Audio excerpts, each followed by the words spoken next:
Welcome to On the Edge with April Mahoney Brains.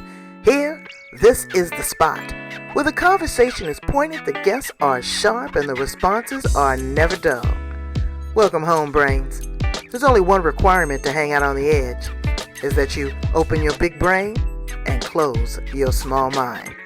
Did you bring your thinking caps? It's time to put them on, because the conversation starts now.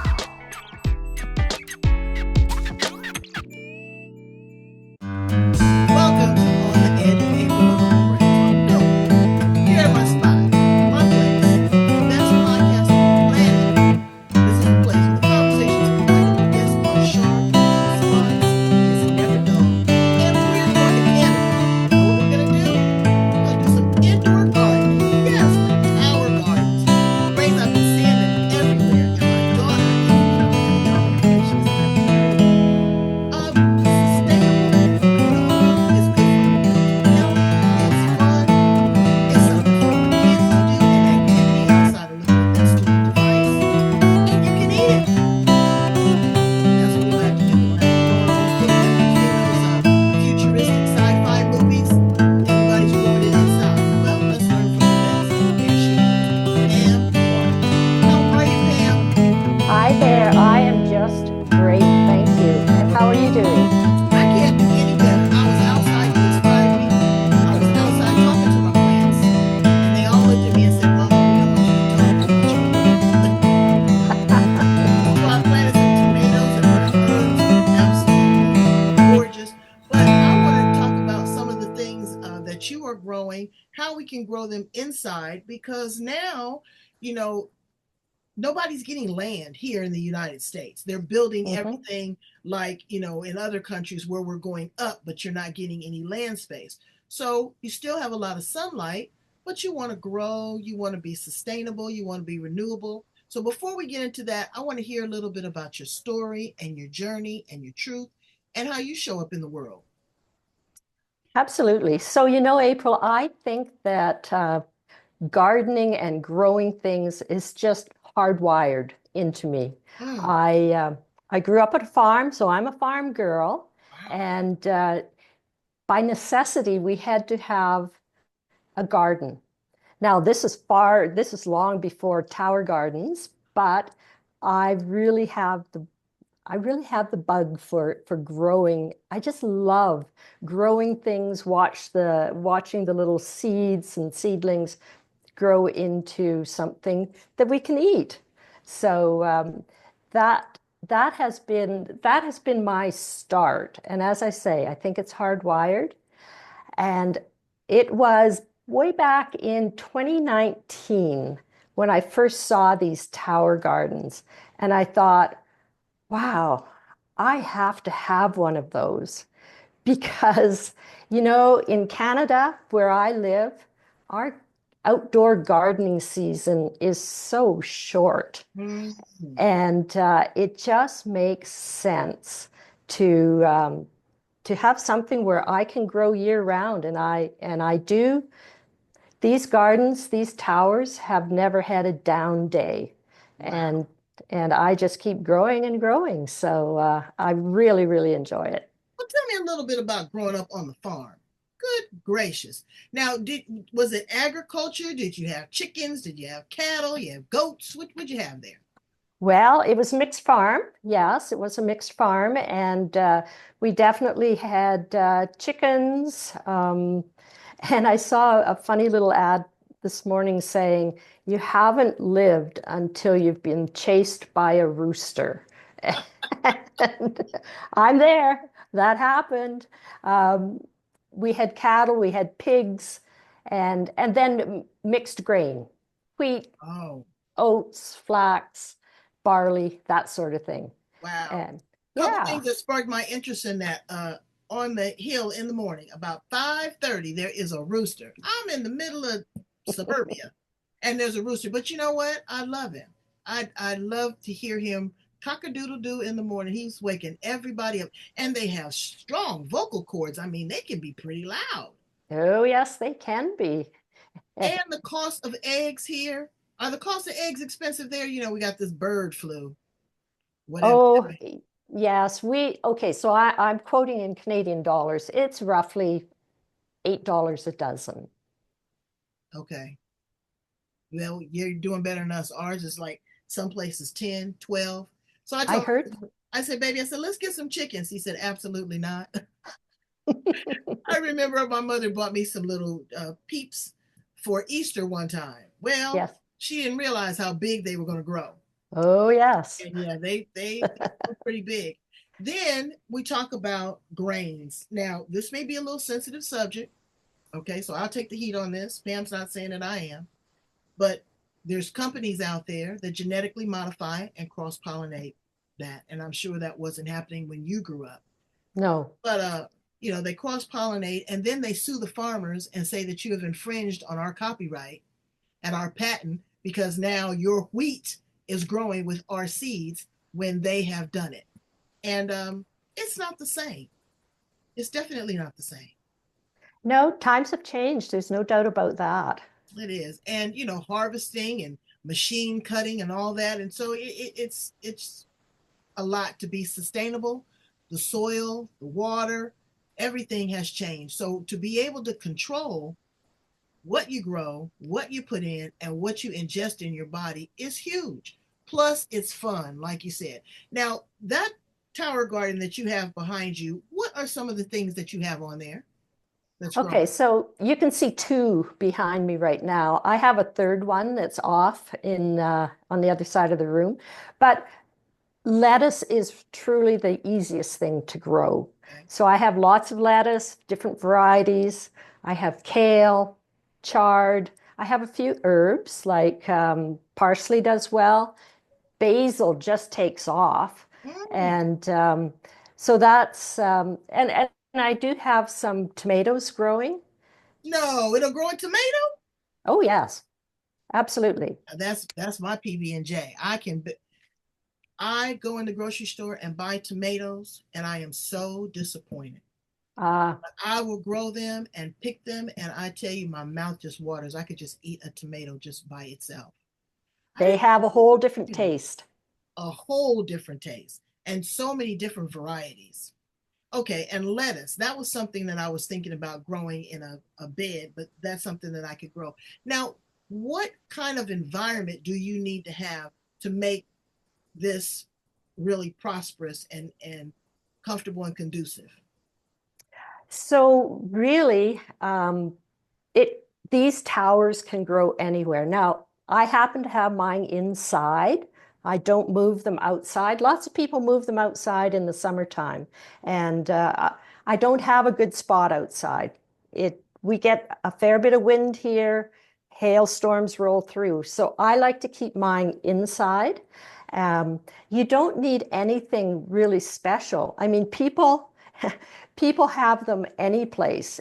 If you have a spare 3.5 or 4 foot square spot in your house, you could put it in your living room, your dining room. People put them in their basement. Um, I heard a funny story yesterday that I'll share with you. Okay. A friend of mine, I was at a women's entrepreneur luncheon yesterday. A friend told me, and she has a tower garden. She loves it, just loves it. And she said, my husband and I are downsizing. We have to move from our home into a significantly smaller space. And she said, I want to take my tower garden with me.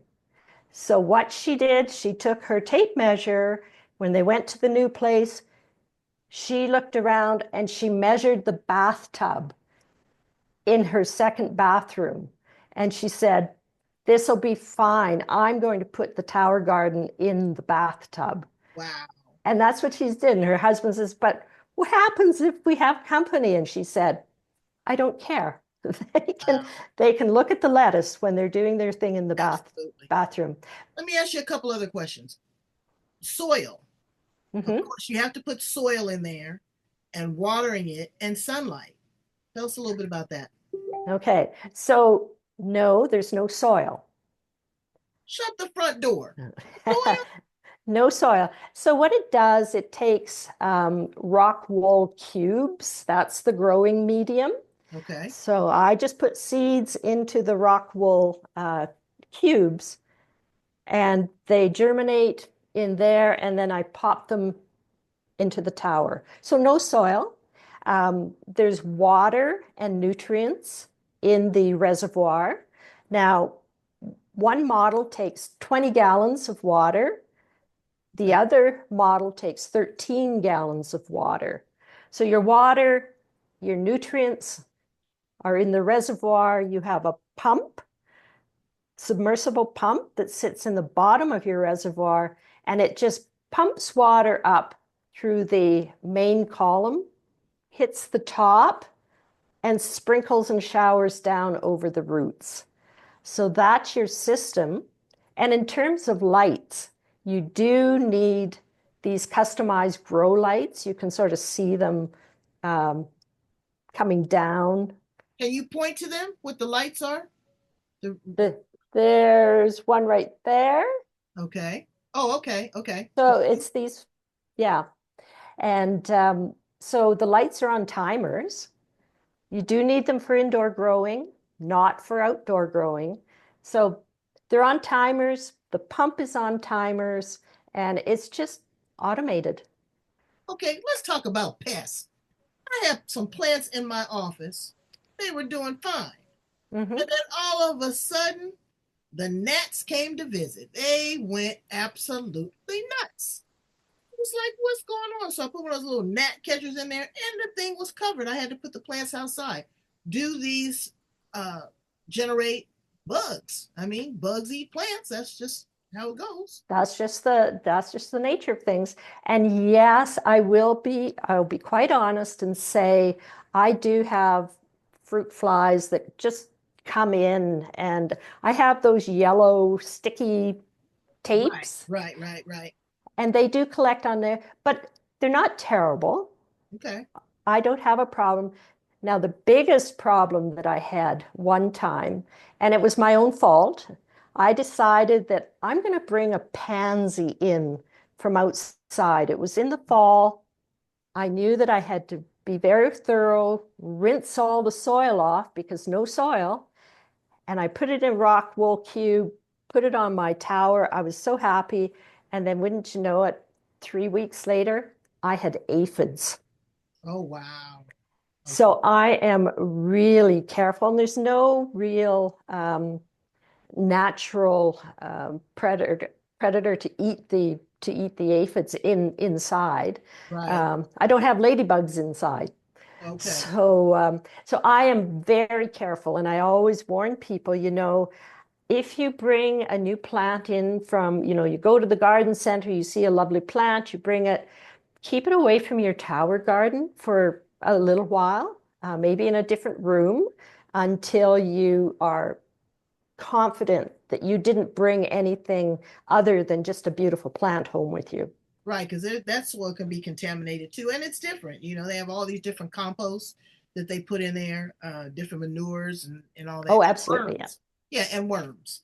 So now you can grow flowers or vegetables in these soil Yes. gardens. Yes, I can grow, and you probably can't really see it, but I have a pansy on the one right behind me, the tall one behind me. Okay.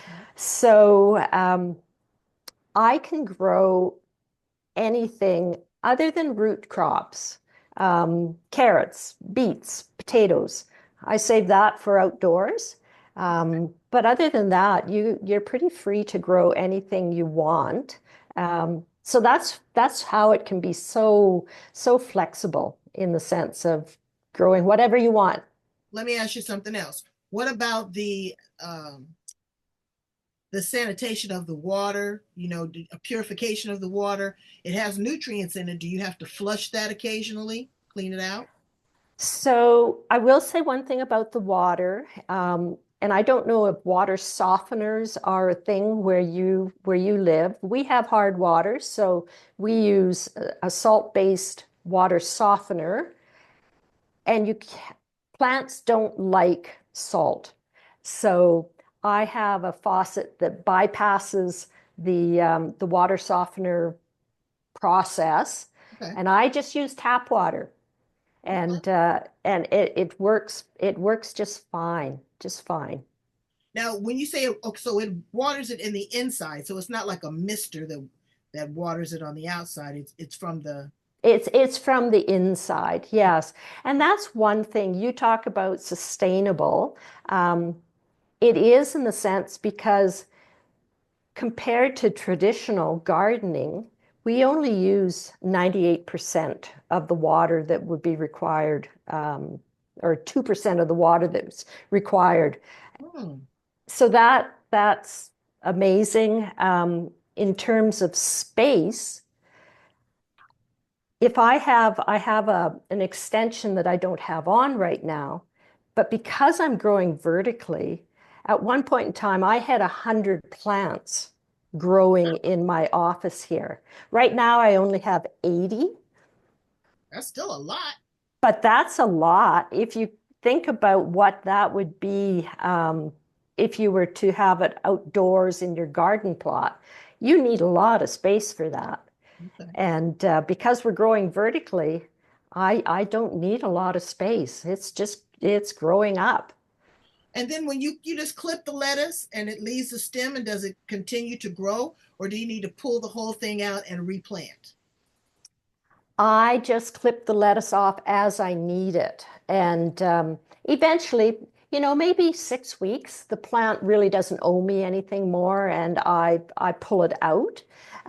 But no, I only clip off as much as I need because it might as well be growing on my tower as Right. opposed to be losing nutrients sitting in my fridge. Right.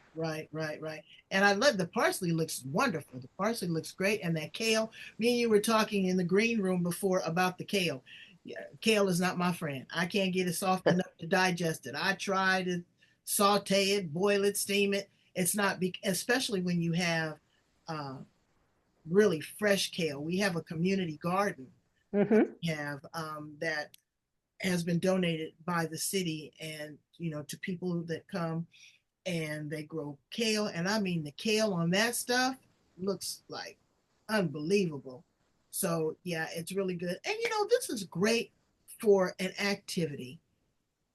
This is Oh, a great activity. It is so good for your mental health. I didn't realize uh, how gardening is really a lot of exercise. Now, I'm talking about outside gardening. I have to carry the dirt. I've got to carry the water pills. I'm bending over. I'm digging. And I'm really exhausted after gardening. But then I realized that I've been out with nature. I've seen the lizards. I've seen the bugs. I've seen the butterflies. It's really, it's really calming. You're able to offboard a lot of other drama. What has it done for you and people that you know? so that's a really good point in terms of being in nature. And I'm sure the brains here listening in on us, they could probably relate. But what I didn't realize to begin with, and this is particularly true in the winter months here. I mean, I go outside, I come back in from my walk, and it's freezing out there. There's snow all over the place. And I come up here into my office, and as soon as I walk in the door, the vegetation just, the greenery, the lushness, the smell, it just sort of hits you, and you realize, oh, this is absolutely wonderful. And it can snow as much as it want, it can get as cold as it want outside, but it's it's growing in here. And I do know now, I don't personally suffer from any sort of problems related to, our short, dark days that we might have during the winter months. But I do know people who really excel. They just like to come and sit by their tower with the lights on. That does so much for their mental health. And so and that's in addition to just the positives that you get from just Exactly. growing things. Growing and seeing, what nature has in store for us, and children and activities. I know during COVID, I was walking down the street because we could get out a little bit. And this lady was going ham on her little boy. Oh, Mm. she had it. And I told her, I said, okay, okay, calm down. I know you're frustrated, young mom. I could tell she was single. I said, why don't you send him down to my house? I got Mm. my COVID, I got my shot and everything. I said, why don't you send him down to my house? He came down to my house and we started to garden. We just grew Ah. tomatoes. We had some strawberries. We had a fight with the squirrel because Oh. we'd have something and we'd look and it'd be a big chunk and the squirrel was like this. And next thing I know, this sucker is big as a cat. And we would make a salad and it was just a beautiful experience. And when he had to go back to school, he'd cry, oh no, I want to go to Miss April's. I want to go to Miss April's. And you can still come down here. But it taught him something. It taught him where his food came from. His mother said that he had never eaten cucumbers before. He wouldn't eat strawberries. I made him some collard greens. That little boy Oh, good. in the pot. That's wonderful. Those kind of activities will also encourage your children to try different things because they'll be proud of what they've grown and then they're going to want to taste it. And different things, you're not going to like everything, but at least this will be an opportunity because you have so many kids that if it's not a Mackie and fries and a shake, you can forget it. They won't even eat it. They don't even want to look at it. That's absolutely true. And April, these are wonderful teaching tools in the schools. Um, Yes. I know there was a little boy who was 10 years of age. He had never had a salad before. And part of their program, they had a couple tower gardens, and the salad and lettuce and produce that they took off their towers, they used in the to make the kids their salads. And it was wonderful. That's wonderful. So give me an idea of the price point on something like this. Sure. So, okay, again, I'm quoting in Canadian dollars, so you'll have to make the adjustment. Um, they are roughly 15 to $1,600. Okay. So, some people say, well, that seems like a lot of money, but I consider it an investment. Um, they get you pay them off so quickly, depending on what you're growing, of course, and how often you use it. But like I say, mine have never had a down day, which is wonderful. Um, I came back from the grocery store one day and I happened to wander through the produce section just to get an idea of what the cost is. Let's say for living lettuce, because it's somewhat comparable to what I'm growing here. And it was $6, again, Canadian dollars, $6 for a small head of living lettuce. And I looked at my tower and for this particular one, I had 20 heads of beautiful lettuce on it. And I sometimes take them to our community pantry to donate. But I thought to myself, look at that. I am standing beside $120 worth of lettuce that is so much better than what is being offered in the supermarkets. So, If you have, a couple friends, somebody's growing one thing, you're growing something else, you oh, can you could exchange. exchange. It's wonderful. And $1,600, I think that again, like you said, is an investment. I don't think that it's overly priced, especially for what you're getting. Now you get all of that. You get the pods, you get the lighting, or is that an additional? No, that's included in that total I gave you. So Okay. yes, and you get a year's supply of the nutrients Oh, that you're going to add to your water. Um, you have to test the pH in your water from time to time. So you okay. get a pH testing kit. You get a lower and a raise um, fluid to adjust your pH if you have to. And they even throw in a few seeds, a few packets of seeds, rock wool to get you going, and a little germination tray. So Can you you're all set up. Can you start with starter plants or do you have to use the germination pod? You can actually Oh, purchase yeah, no soil. That's right. no soil, but you can, I mean, there's seedling providers throughout the United States and up here in Canada as well. If you don't want to start your own seeds, you can purchase seedlings to pop into your tower garden. But you know what? I think it's fun to experiment and try your own seeds. I know, but it annoys me when mine don't grow. What Well, that's true what too. I've tried to do too is I've tried, very unique things where I've cut off the top of the bell pepper. It's grown. I have cut off the garlic. Garlic takes a long time to grow. I didn't think that it took Hmm. that long. Garlic. What have I done? Green onions or regular onions. So I Yes. like to watch it. I like to watch it grow. It's just so exciting to go out there and to see it. And again, like you say, it cleans the air. It reduces the carbon monoxide in the air. Or carbon Yes. dioxide, which one is Carbon dioxide, that's true. it? So it reduces that, and it's beautiful. It's not, junky. It's not it's very chic. It's very, I think it's very retro because you go in and you say, oh, wow, she doesn't just have a plant. My gosh, she's got a tower garden. It's true. I think that's why the kids at school like them so much. They're kind of this almost this space age type of thing, Right. And yeah, the kids really do enjoy, and they learn so much too, right from seed right through to harvest. So. So tell my brains a little bit about the opportunity to purchase them from you or purchase them or become a retailer. Tell them about that. Sure, happy to. So, brains in the audience, here's your big chance. You can definitely purchase these tower gardens from me. Just get in touch with me.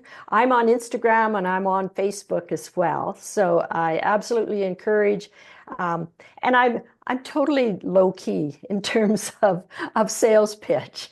So you don't have to worry. I'm not going to do any arm twisting, but I'm only too happy. I love talking about tower gardens. So I'm only too happy to answer your questions, um, sell you a tower garden, and then you in turn can tell your friends and sell them a tower garden.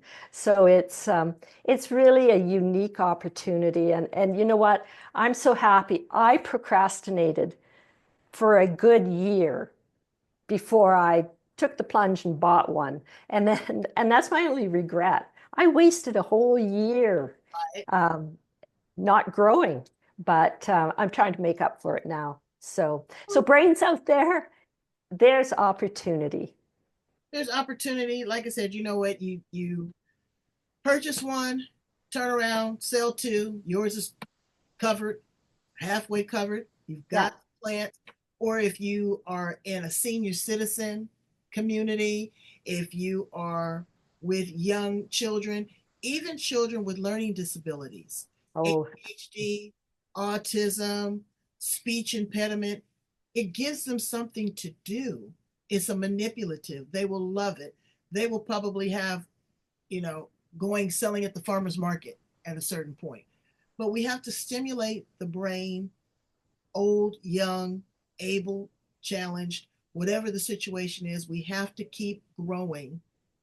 And so this is the perfect way. Pam, this is so fun. Let me ask you some fun questions, though. of course, sure. I love this. Okay, so you're growing. If you were an appliance in one of these kitchens, what appliance would you be? Well, you know what? That's a good question. Because quite honestly, I consider tower gardens a plant growing appliance. And I would love to see one in every household.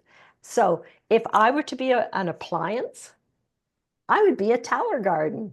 Well, that's pretty cool. That was a great plug. That was a great. If you could time travel, if you go back to the past, stay here in the present, project to the future, where would you land? Hmm. You know what?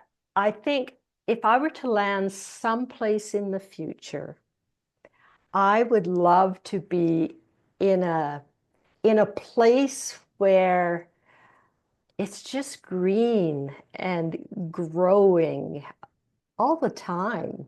Um, I think that would just be so much fun to take the time to smell the roses, walk by a creek, and and just leave all the rush and craziness behind. All the That's noise. where that's where I'd go. Color do you resonate with the most? You know what? I resonate with blue. That's my absolute favorite color. That's what I'm wearing today. I often do.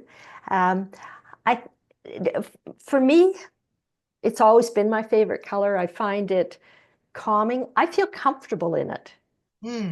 when I'm wearing blue. Um, I love the blue sky. If I'm out in the mountains hiking and it's a bluebird sky day, that's just incredible. I didn't grow up around water, but I absolutely love freshwater lakes. I love the ocean. It's all blue. So that's where I'm coming from. Right. This is also a great gift item for someone that is vegan, vegetarian, so don't turn your nose up on it because green is everything. And it's also good for your digestive system, It is. to be, and then you can make fresh green juices. Hmm. I make a fresh green juice and have it, and the elimination, and there's no odor when you go to the restroom because it's clean, it's renewable, and it's sustainable. Just like Pam, you are the best. This has been so educational and fun. It's been a different interview for us here on the Edge. We've talked to chefs, we've talked to bartenders, we've talked to vegans, we've talked to vegetarians, but we've never talked to a person that had a tower garden. And so you Well, are the first. And thank you so much. Brains, I want you to reach out to Pam, go in, take a look at it, have a conversation with her if she didn't answer the questions that you have. If you are looking for options of maybe, getting one and making payments or whatever, I'm sure that she can work something out for you. But definitely take advantage of this because I'm telling you, the way that things are going in the world, not just my world, but the world, okay? The water, the soil, the sun, the chemtrails, the chemicals. This is what we're going to have to do. And why not be on the cutting edge? Why not be at the forefront of it? Because this is how we're going to have to eat and survive. I'm already looking at getting some chickens. well, you're But absolutely right. You're absolutely right, April, for sure. so tell my brains how to get in contact with you, Pam, so that they can get them a tower garden. Of course. So, brains out there, again, I'm on Facebook. It's just Pam Barg, and you'll find me. Same thing on Instagram. You'll find me there. And I'm just so happy to chat with you, get you set up, answer your questions, and I couldn't agree with April more. It's cutting edge, and we just need to be more self-sufficient. Yes, we do. So, brains, get on it. Start growing. Love, like, share, and subscribe to On the Edge with April Mahoney. We are all over the planet. YouTube channel, podcast everywhere. But I want you to really, take it into consideration. It was light, it was easy, there's no hard sales pitch. But just think, you'll be full, happy, and healthy in the end. Thank you so much, Pam. Come back and see me. I'm going to talk to my daughter and see what she wants to do so I can get me one. A- Absolutely. All right. Thank you. Thank you to Brains too. Bye, brains. I love you guys. Happy eating.